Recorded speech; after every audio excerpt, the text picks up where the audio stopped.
On February 25th, 1947, a group of men sat down in a cold room in Berlin to sign a death warrant. But they weren't sentencing a person. They were sentencing a country. With the stroke of a pen, a nation that had existed for centuries, that had terrified Europe, and that had birthed the German Empire was legally dissolved. It didn't just lose a war, it was erased from existence. Today you cannot find it on a map. Its cities were renamed, its people were moved, its name was banned. You are watching Be Explained, and this is the nation's sentence to death.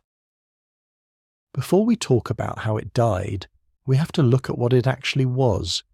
If you look at a map of Europe in 1871, Prussia wasn't just a small state, it was a monster.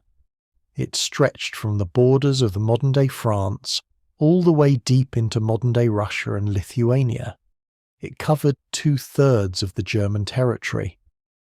But the heart of Prussia, the old Prussia, wasn't in Berlin.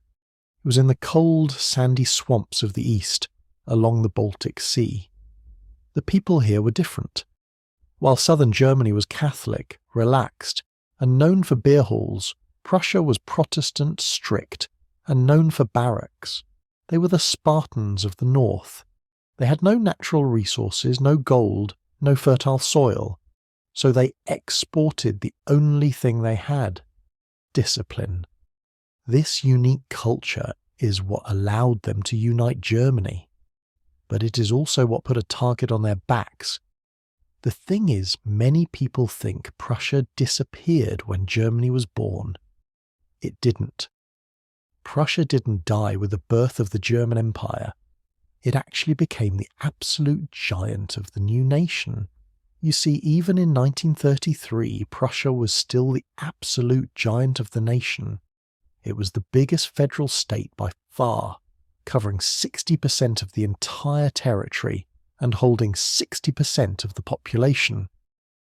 If Germany was a machine, Prussia was the engine, the chassis, and the steering wheel. Even without a king, the Free State of Prussia remained the dominant superpower inside the country.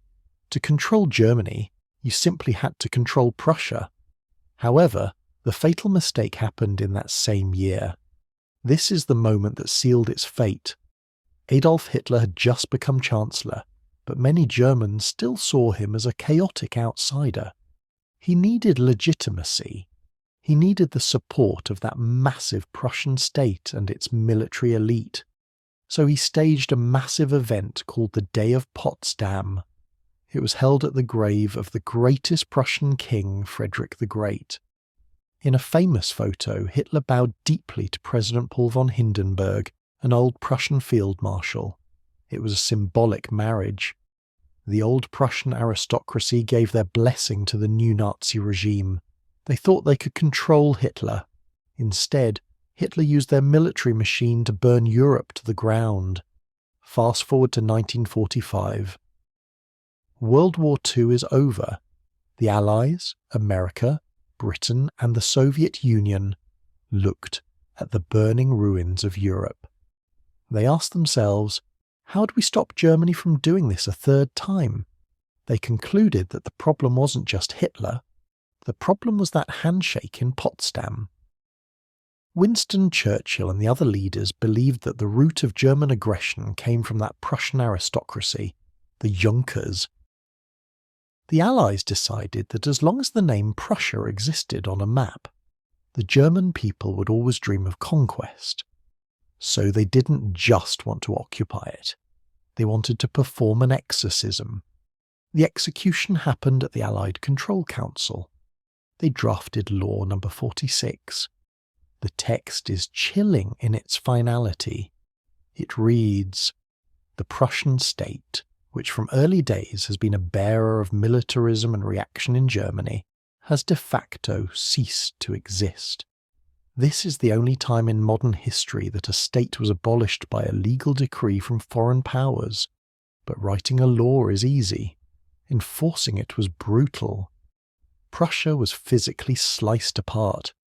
The heart of Prussia, that original eastern homeland, was cut off from Germany forever. The capital city of the Prussian kings, Königsberg, was given to the Soviet Union.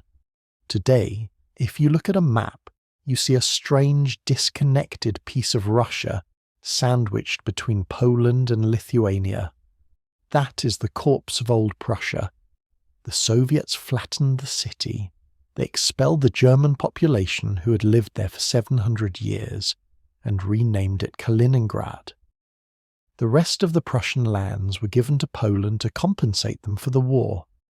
The Free State of Prussia was dissolved, its territories broken up into new, smaller states. Millions of Prussians became refugees. The culture, the dialect, and the identity were scattered to the wind. Prussia is a ghost story. It serves as a reminder that nations are not permanent. We think of countries as solid, eternal things like mountains. But they are not. They are ideas. And if you kill the idea, the country disappears. The Allies believed that by deleting Prussia, they were saving the world from war. And in a way, they were right. Germany has never started a war since the day Prussia died. But if you walk through the streets of Kaliningrad today, beneath the concrete blocks and Russian signs, you can still feel the faint, forgotten echo of the Iron Kingdom. This is Be Explained. If you want history without myths or noise, subscribe, because the past still shapes the present, and here it is explained.